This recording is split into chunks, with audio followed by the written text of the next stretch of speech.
What up, everybody? Trying to get an upload in before January 31st, even though it doesn't matter because I haven't uploaded in however long, but it doesn't matter because today we're going to be talking about Naoko Yamada's new movie, The Colors Within. So, I felt it was a good time to make this video, or, I felt at least somewhat motivated and excited to talk about something of this nature. Mostly because, I was debating whether I wanted to talk about it in the first place, but, I had a good day today. So it doesn't particularly matter to me if it's like this comes out negative or comes out any particular way. It's more of me just expressing my thoughts in an informal way rather than me just constructing a real analysis video on it. It doesn't particularly need that amount of talking space to really get my point across. But anyway, I've been a large fan of Naoko Yamada for, let's just say, since my end of my teens, pretty much. When I first saw K-On, I probably gave it like a 7, and then upon rewatch, maybe like a year later, I immediately understood. It really connected to me, and I automatically shotgunned that and gave it a 10. It was something of an anomaly to me at the time that I could feel such a happy feeling of real genuine joy watching a product that it was meant to just entertain, and it really unlocked a lot of my ideas on how to view media of that nature. And there is very few products in general that can produce that type of emotion out of a person. And to me, the idea of smiling while watching a show isn't very common, believe it or not. Like, that show genuinely makes me smile every time I see it, and pretty much every single episode that gets put on randomly. It doesn't particularly matter what episode you have, I will smile regardless. So for me, I have a lot of connection to Yamada's direction, of course, because I've followed her career pretty much through everything except for Tamako Market and the adjoining movie. But Hibiki Euphonium and the movie Liz and the Bluebird has pretty much solidified itself as my favorite Yamada movie so far.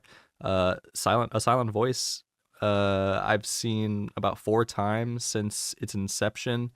And I want to say that over time, it has probably gone lower and lower, in my opinion, for like rewatch value. And that is mostly attributed to what everyone talks about anyway. It's just the teen melodrama and stuff like that. But to me, that was the first movie. Yeah, I would say the first movie that has ever brought me to verge of tears, if not produced one tear at least. And that is saying something for a lot of people. If a project or just a piece of art evokes that type of emotion out of you, it's obviously doing something very correct. And to me, a lot of her style comes from that level of high catharsis points that you're reaching throughout the movie and establishing genuine connections to these characters in ways that you wouldn't have ordinarily found. So for me, given that most of her lead characters are female, I'm a dude. And for me, relatable experiences through the female lens are very interesting because, I don't know if you've seen my video, K-On! A Feminist Critique, way back in the day, but I took a look at how that show takes feminist ideas and really runs with it in interesting ways. I'm not too familiar with what I said in that video at the moment, but I'm pretty sure like at least 60% of what I said in that video is still relevant today, even though like my production quality was a lot worse back then.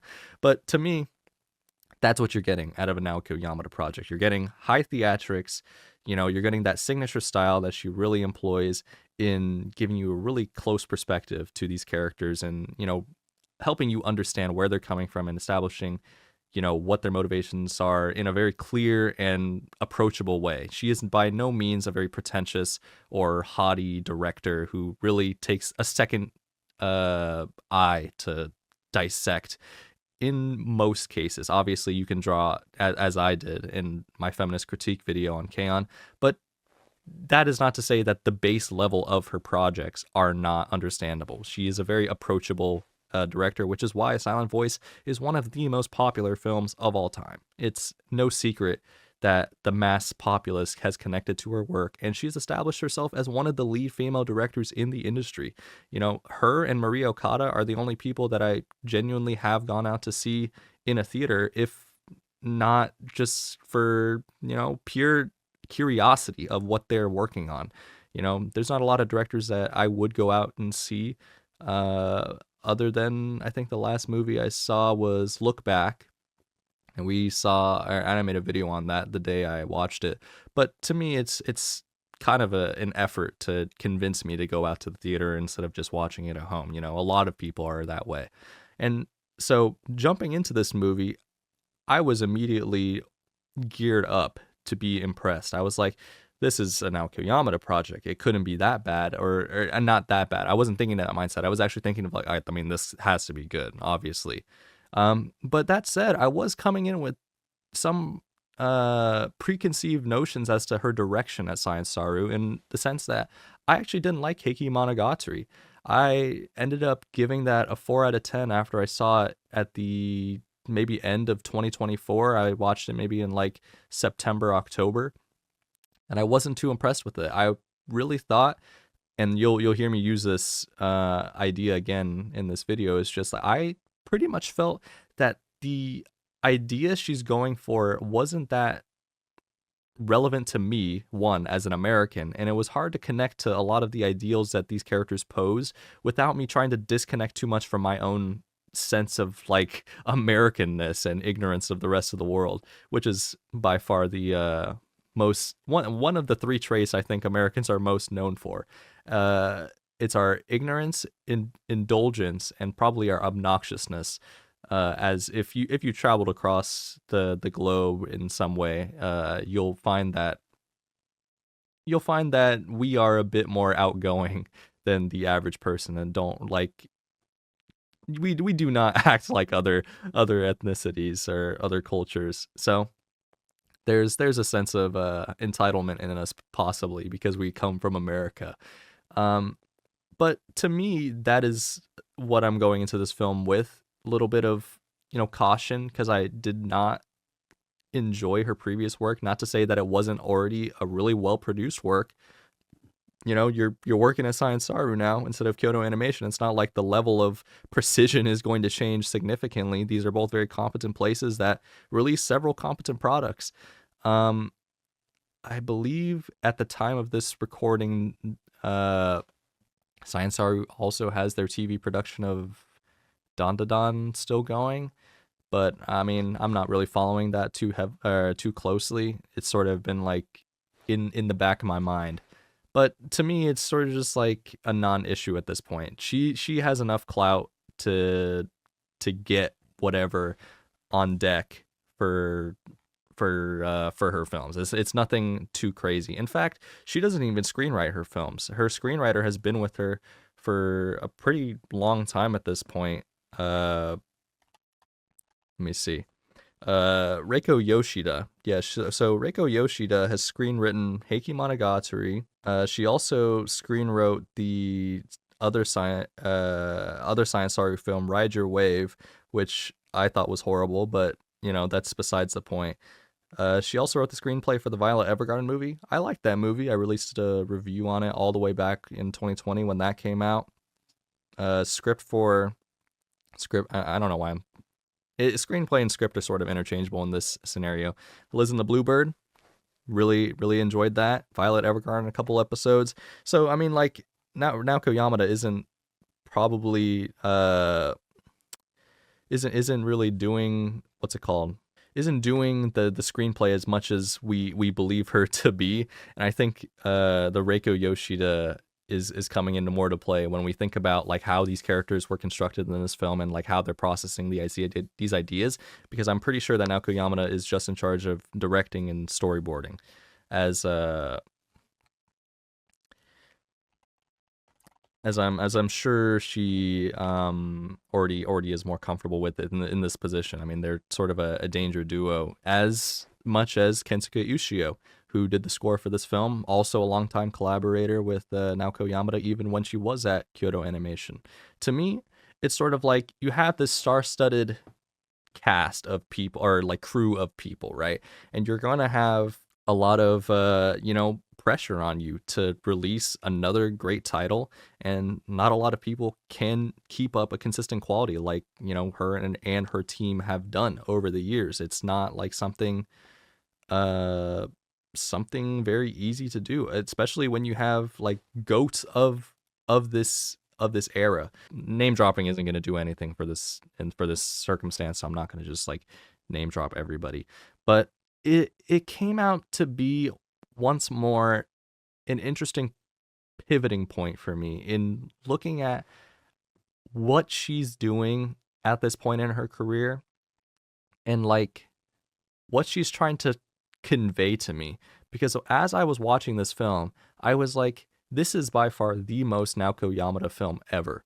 Like everything in this film just screams that she did it, or like she made these choices, but it doesn't translate well in terms of this reaching the same emotional catharsis or or reaching like a real theatrical power that she has evoked in me before. And all of these characters, if not the entire movie, just comes off as very, and I'll use this word specifically, non-confrontational. The movie does not confront the viewer or its characters with any deeper conflict or deeper meaning, and it simply just treads the line of like being a feel-good movie. Like it's not a hangout movie though. That's the strangest thing. In a case of the hangout movie, right, it wouldn't be so pressuring to put these characters in a situation where they have to like realize their faults as a whole person. And I get that the gimmick is here, and it is actually quite similar to what is going on in A Silent Voice. Um because she sees the main character in this film, whose name is obviously like by out of my head by now. Uh, it doesn't particularly matter at the end of it. Her entire gimmick is that she just sees people as colors, and that is like metaphor for their station in life, or like her opinion of them.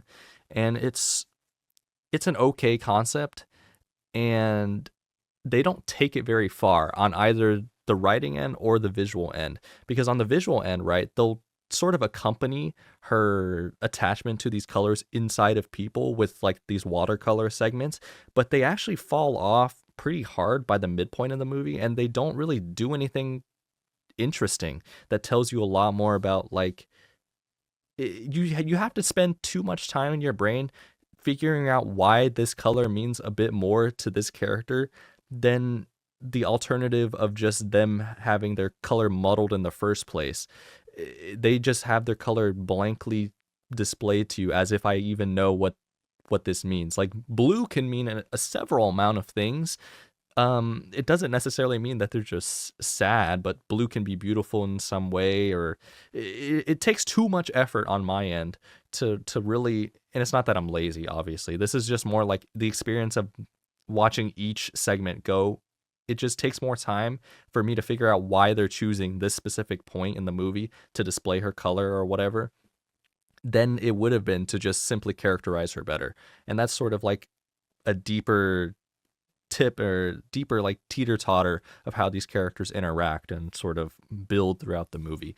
So for me, the movie feels a bit lacking in really making you feel any sort of reason to care for these characters in any way other than, well, they're just on the screen and they have like some sort of thing going on. And this thing is not very interesting. It's sort of a friendship slash pseudo. It's not even a romance. It's sort of hard to explain because they're just sort of like roping each other into this thing as if any of them really have a general reason to be friends with each other in the first place, other than that they're all a little bit autistic. And not to say, actually, that's kind of putting it lightly. I think at least two of them are pretty autistic, and then the other girl is like slightly whatever. It's fine. It doesn't matter, because what really matters is giving these characters a place to shine in their own way. And one of these characters, the dude, disappears for like a third of the movie, and he comes in at the very tail end, and it's sort of just like, is he supposed to be gay? Is he like, what does he represent here? Because first of all, I this is a situation where I have to ask myself, you know, Lady Gaga, what does she know about Polaroid? What does Naoko Yamada or Reiko Yoshida know about Christianity or Catholicism or like Protestantism? What did they know about this? Because I genuinely couldn't understand what the purpose was of reinforcing these holistic Christian ideals or quoting like literal verses from the Bible. I couldn't put it together as to what it exactly meant or why it exactly is relevant to anything they're doing, other than the fact that they're in an all-girls school. It doesn't play into any of the characters' really motivation for redemption that much. I mean, they could have redeemed themselves outside the scope of being Christian in general, but it's just like, what exactly is the purpose here is my question. And it genuinely came off as a bit more shallow than I had like it really wanted, because you can do it in an interesting way. It's just like, what do they know about Christianity that'll make me interested in the concept of Christianity myself? Because for me, that is like taking it to the next level when you introduce some religion like that, because you're obviously trying to connect to a certain person that already either previously understands this religious doctrine or religion or doctrine, or you're trying to appeal to a new audience and then bring them on board and say, here's what we represent in this doctrine, because that is not felt in this movie for me. One project that really does this correctly is Hoseki no Kuni, which I've also covered in Interesting Uses of Light in Land of the Lustrous, where I talk about its use of Buddhism and how light metaphors are used. It's way more complex and interesting to a person who has no background with Buddhism at all. And that is the correct way to do it, in my opinion. I'm not going to go into it. You can watch that video if you want. But to me, that is taking it to the next level of either connecting to the previous exister or the new guy, which is me, because I have no clue what beyond the scope of Jesus. I have no idea what you're trying to achieve by instilling these ideals in your movie. And that's sort of like a mega set piece of the film, is that the fact that they are in a all-girls school that also happens to be Christian, and you have an outsider who is the gay guy slash just dude. If he is gay or not is not really expounded upon, but he is like a little bit fruity in some ways, which is, obviously a part of the film that isn't all that relevant either, because it's not like the Christians take offense to him even being there in the first place. It's not a big deal that he plays in the final concert of the film at all. It really serves no purpose other than to be just like, oh yeah, he's just this way. And, if this is an accurate representation of what they're trying to achieve with this dynamic of three people, then whatever. But what matters is the dynamic between the two people, essentially, because dude goes missing for a third of the movie. So what is the dynamic between the two main characters of this movie? Is this a fascination with character from our main character's perspective? Because our main character is obsessed with the idea of relating color to people and then using that sort of curiosity to explore her own, I guess, it brings her joy seeing it's hard to explain because it really takes a bit more like effort to explore. I guess it's sort of like she needs to see beautiful colors to see happiness in herself, but she doesn't look within herself until the final like 10 minutes of the movie. That's the issue. I don't see how this like connects in any way. Whereas in A Silent Voice, right, the character who's the bully in the beginning cannot see other people's faces for conceited reasons of him being bullied for bullying the bully or bullying the girl. And to him, that sort of has manifested into a, what's it called?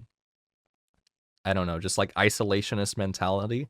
And so he cannot find the root within himself to he cannot find the will to forgive himself, and instead is stripped of that forgiveness by his guardian, I guess. I forget if it was his mother. It's probably like guardian or mother, and so he's about to kill himself and he doesn't, and then his mother like his mother like finds out or whatever. I don't know. It's whatever. The fact of the matter is that that movie relates it better to his character than this movie does with its main character, because it actually ties in with what she's willing to do, I guess. Because there, as I said, there is like it's a very non-confrontational movie, and there's no stakes really, other than trying to. It's not about proving oneself or like overcoming trauma or anything like that. It's more of just like being honest with yourself, I guess, if that's sort of like what they're going for, because all I get I it comes through in the two other characters of our main character. Our main character doesn't really have any like anything that I care about, but our other two characters actually do have to come to terms with themselves and get to the truth of the matter. But it's not as if they're interesting points of view to take a look at. I mean, it's just like sort of like tell your grandmother you dropped out of school because this isn't this, and then tell your mother that you like playing in a band or whatever. It's very sort of simple, and that's not to say it's shallow in that sense. Like you can have a simple truth about your humanity, really corrupt you in something like that, but it's not as if you need that to define your entire reason for cohabiting with your bandmates or whatever. It's not very how do I say this? It's not very relatable to me, I guess.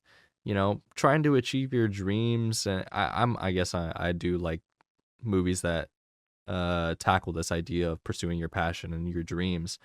But it's not like it doesn't feel anything noticeable in this movie, I guess is the best way to describe it. I just don't notice or relate to how these characters are operating with such little passion for what they do in the first place, because like the fact that they do play instruments doesn't really seem like a diehard passion. It just more seems that they've just become accustomed to doing it. Even two of our main characters, female characters, admit that they aren't like proficient in their instrument, other than the dude who is actually probably passionate about his instrument, but he has no one to practice with, so it's sort of just like a no-brainer that he joins them. But his character arc also is sort of dependent on other people to progress, and so it makes this whole like theme of connection advancing their humanity or like maturity, I suppose. uh it doesn't do it in a very clear way, and I don't want to say it comes off as pretentious, but it doesn't come off as like easy to understand. At the very least, it sort of gets lost in the wind at some point, and you have to sort of like think about why they're making some of these decisions, and how I mean, okay, so first of all, I want to say that like this movie is not very easy to watch. It's probably one of the harder slogs to get to, because it really feels like you're in the theater for a long time. And that's like saying something for me, because like half of this movie was me and my friends pretty much like commenting on several scenes while the movie was still going, because we have the entire theater to ourselves. Nobody went out to see this movie, which does disappoint me, because I think that more people should be seeing this, with all the advertising that says like, yeah, she made a silent voice, go watch the movie. I mean, that seems like a good enough advertising to me. Maybe it's not good enough for some people, but I feel like most people who have seen anime films have at least seen one of three. You've seen Kimi no Na wa, you've seen a silent voice, and you've probably seen like Spirited Away or something, or one adjacent Ghibli movie. Those are the probably three you've seen as a newbie anime fan that's been recommended whatever on Reddit or wherever. Those are the three that I'm like, yeah, if you've seen those, you've probably just started watching, and you're just sort of like going based on the what is the popular consensus, which is fine. Those are all fine movies. It's just that like, you know, it's sort of weird that we were the only people in the theater and nobody else was there. So yeah, if not for the fact that we were, commenting on the film like a lot of the time, I don't think I could have solo watched that and really locked in, because like locking in during this movie is not very easy. I probably would have had a much tougher experience watching it alone at my desk than watching it in the theater, actually, because like the fact that you do have people around you to like actually slightly distract you from what's going on at some points does actually help in this case. And you can make an argument, oh, you didn't pay attention hard enough. Well, eh, it's sort of a non-issue to me, because it's sort of like I did pay attention enough to discuss it for at least 30 minutes. So I think I have some level of idea of how this movie is going to shape up in my mind. And what ideas really matter to me at the end of the day. Obviously, this is not going to be as analytical as like a real here's a specific idea from the movie, and now I'm going to break it down or whatever. But this is more just like looking at it from a big picture and really thinking about it in terms of her career, which is what I want to go for now. It's just like this movie, as I said in the beginning, rings like blaring sirens. This is a Naoko Yamada movie, except that it doesn't feel the same, you know? You can see it on the screen. You can see the leg shots. Everyone loves the leg shots, as, some people on YouTube have pointed out. It's just like uh it doesn't feel like a real theatrical slam dunk home experience, because there's nothing hard hitting going on. And I felt the same way about Heiki Monogatari. It was sort of like every episode did not feel independently relevant, other than like to just continue a story that had already been established. It was it didn't feel like a product that needed to happen, you know? And to me, that is one of the signature traits of her works that goes without saying that I love. You just have to reach that high point of catharsis at some point, and you need to really show the viewer like, what are these characters made of? Why do they touch your heart so much? You know? And that is a signature trait. I guess I just didn't feel it. I just didn't feel very motivated to comment negatively on it in the first place, which is why it took me this long to really sit down and do it. It's just like I don't feel motivated to really do negative stuff, you know? At this point in my I don't it feels kind of corny to say, but like in my critic career, if you want to call it that, I don't feel like it's productive. I don't feel like it really earns me anything as a clout thing. It's sort of just like, oh well, you just like smack talking this movie for how long? Or like, remember when I talked about Made in Abyss for like 30 minutes? I went over every episode and I commented on the poop stuff that happened in that. It's just like, did that video need to happen? Did I need to make this video right now on just just smack talking? I'm not even doing anything. I'm just really just, expressing somewhat disdain, I mean, probably disappointment, but it's tempered disappointment, I guess, because I'm giving a lot of leeway, I guess, for whatever reason. It really is something that cannot be explained with words clearly, especially when back when Naoko Yamada went to the U.S. for the first time in L.A. Last year. I went to her book signing for this movie. I was so excited to meet one of the people that really changed my perspective on, really interesting ways to present your entertainment and comment on things while being similarly intriguing product on its own. Uh, and, getting to getting to shake the woman's hand was a great experience, and telling her how much I loved her products or her projects was like a very fulfilling experience to me that individually made me smile as well, which is why it is disappointing to see that this movie has not had the same impact as I thought it would. It's just like so weird it's a strange phenomenon, I guess. I don't know how to explain it. It's very personal to the person that is viewing, and had an individual experience with the work being presented. Because I know a lot of people that have had a great experience with Heiki Monogatari and probably this movie. It's just that I did not find that satisfaction even after shaking the woman's hand and getting my book signed for this movie, it still wasn't enough. And sometimes I guess that is like the disappointing part of just being a fan of entertainment without being a creator offering their art to the masses. It's a very unique relationship that we have with our creators, and how they can put their heart and soul into a project and we might not understand it, and then it gets lost in the wind, and then you end up giving it a 3 and you're like, oh, but they probably had really good intentions with it. And I'm like, but it's like, I don't understand though. I don't understand what you're trying to say. And if you express yourself to me in a way that I don't understand, I'll never be able to connect with it. And that's what happens with this movie. And that's the sentiment I think I'll leave this on, because otherwise I'll be rambling on forever and going in circles. And this has already gone in circles a little bit. But to me, I'm fine with my relationship with this movie.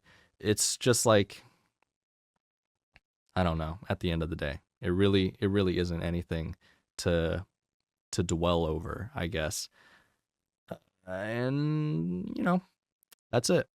Thanks for watching. If you like this video, then I suggest you just like you keep watch for everything that I'm releasing this year, because I actually will keep a nicer schedule for this year, and I'll actually keep up with my Patreon as well, that I sometimes think is like still an okay idea to get at this point, but it's not like something I think needs to happen as well.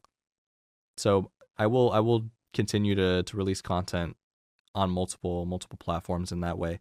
But thank you for watching.